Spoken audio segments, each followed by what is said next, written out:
dokter meminta saya untuk ditemani karena beliau sedang terapi stem cell. Dan kebetulan saya sebagai dari awal juga sahabat dokter yang latar belakang pendidikannya adalah magister anti medicine, dia menganggap bahwa tolong lihatin bener nggak yang sedang saya itu stem cell. Jadi waktu itu saya temenin beliau karena beliau minta seperti itu. Misalnya beliau konfirmasi dan memang beliau itu menyerahkan ID asli ya, paspornya bahkan asli. Berarti kasih identitas asli, bukan penyamaran ya, asli. Terus ya, kemudian masuk ruang konsultasi. Dia mau ke stem cell ya, stem cell harganya 15, 25, 45 juta. Terus kemudian beliau menanyakan tentang siapa yang memberikan nantinya, kemudian sudah ada izin atau enggak, dan stem cell itu apa juga beliau juga tanyakan secara detail. Kemudian memang ternyata bukan. Dijawab apa? Silakan jelaskan aja, biar publik paham, hati-hati terhadap bentuk-bentuk penipuan seperti ini. Ya, ternyata yang disebutkan itu adalah sekretom. Sekretom itu kan bukan stem cell, itu bagian atau metabolit dari stem cell. Stem cell ya, jadi memang mengakui bahwa itu bukan stem cell, itu adalah sekretom. Hati-hati ya, jadi buat kalian yang sudah pernah ke klinik Athena, dokter secara sebagai sesama teman sejawat, tapi memohon maaf karena ada teman sejawat ya dokter yang sudah rela melakukan itu, mengambil uang kalian, itu adalah sekretom. Ya dokter memohon maaf, kita sebagai teman sejawat ya. Ya, oke, dalam hal ini saya bukan dalam tujuan untuk menjatuhkan usaha orang lain atau menjatuhkan kredibilitas orang lain, tapi saya diminta untuk tujuan saya untuk bagaimana istilahnya memberikan pengertian dan juga apa sih stem cell sebenarnya yang harusnya dilakukan seperti apa. Ya betul. Ya jadi kalau kalian mau ke dokter, pilihlah dokter-dokter yang amanah, yang salah satunya rekomendasinya dokter itu adalah dokter Nana Masani. Jelas ya, ada penjelasan beliau berkompeten di stem cell. Berbeda dengan seorang DRL yang di universitas ini pun di drop out. Jelas ya. Gitu, tapi beliau mengaku sekarang adalah MK ahli stem cell. Di kliniknya aja dia menjual sekretom, bukan stem cell. Gimana dong nasib uang masyarakat yang seperti itu udah kalian ambil? Oke, DRL tanggung jawab dong. Gitu. Dok, tadi di dalam ada sempat perdebatan dengan Dr. Richard Lee, terus ada beberapa pertanyaan mungkin dari sebenarnya sih perdebatan yang sangat lucu ya, bukan perdebatan karena semua yang dokter sampaikan ada faktanya, ada rilis dari Badan POM. Sekarang dokter tanyakan, seandainya white tomato tidak heboh, mungkin sampai detik ini saudara DRL masih menjual white tomato. Bahkan sampai detik ini kalian masih bisa membeli produk WT di e-commerce. Padahal sudah ada surat perintah kepada DRL atau dokter nggak tahu ya, surat perintah kepada perusahaan CV Athena untuk melakukan penarikan. Tapi kalian lihat masih terjual hingga saat ini. Apakah dia sudah melakukan penarikan? Artinya apa? Nah itu kalian jawab aja. Tadi Doti mau tanya sama dia, katanya sudah dilakukan penarikan, kok masih ditemukan di e-commerce? Harusnya kamu beli semua dong sebagai rasa tanggung jawab kamu. Jangan korbankan orang yang jual lagi produk kamu. Harusnya kamu beli semua di pasaran, kamu tarik semua produk kamu ganti rugi ke penjual. Selesai case-nya. Tapi sampai detik ini, WT masih diperjualbelikan secara bebas di e-commerce.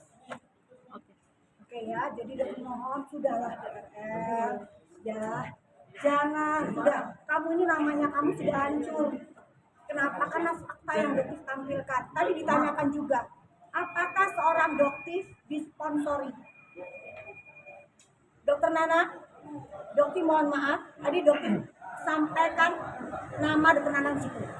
Kenapa?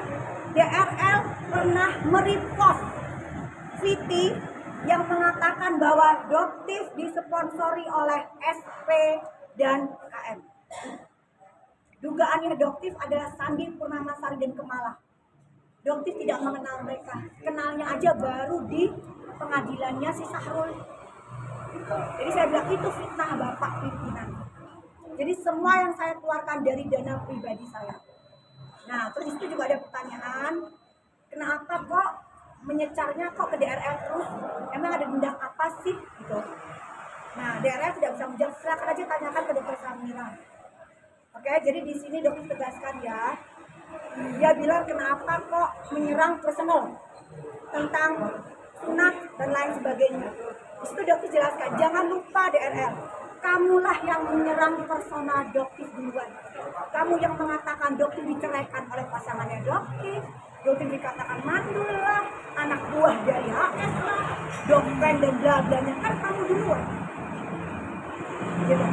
Ya, jadi ayo, kalau kamu tidak menyerang personal dokter kemarin, kamu mulai lagi bilang dokter apa, koplas lah apa, dokter melakukan stem cell yang beneran real, gitu loh. Dan harusnya istirahat selama 1 bulan, gitu. Ini ngoceh-ngoceh kayak gini sebenarnya udah dihasilatnya udah terjawab, jangan, gitu loh, karena biar cepet, gitu loh, untuk menghilangkan scar. Oh, hidungnya dokter semuanya normal, kok nggak ada yang dioperasi, gitu loh.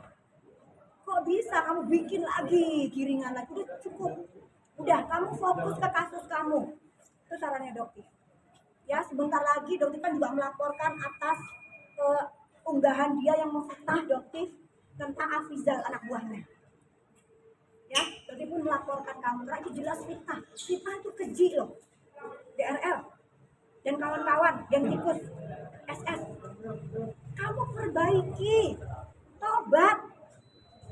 Gitu ya, cuman saya tadi kayaknya menghindar kan, kalian tahu ya, daerah nggak berani menghindar ya. Karena dokter mau tanya tadi gitu tentang alasannya yang benar, karena kalau sudah soal agama jangan pernah mempermainkan agama yang dokter anut ya, itu membangunkan serigala hidup ya.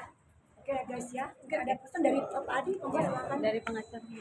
Gimana ya, soal teknis aja sih paling. Jadi ini kan agenda hari ini adalah gelar perkara khusus, itu sehubungan dengan laporan DRR, saudara DRR di Polres Jakarta Selatan, yang mungkin beberapa bulan lalu kita ketahui bahwa tahapnya ditingkatkan ke penyidikan. Makanya atas dasar itu kami pelajari kembali kasus-kasusnya, kami buka lagi bukti-buktinya, kami menemukan sebuah fakta atau indikasi sebenarnya menurut hemat kami atau berdasarkan analisa kami, perkara ini sebenarnya tidak layak untuk ditingkatkan ke tahap penyidikan.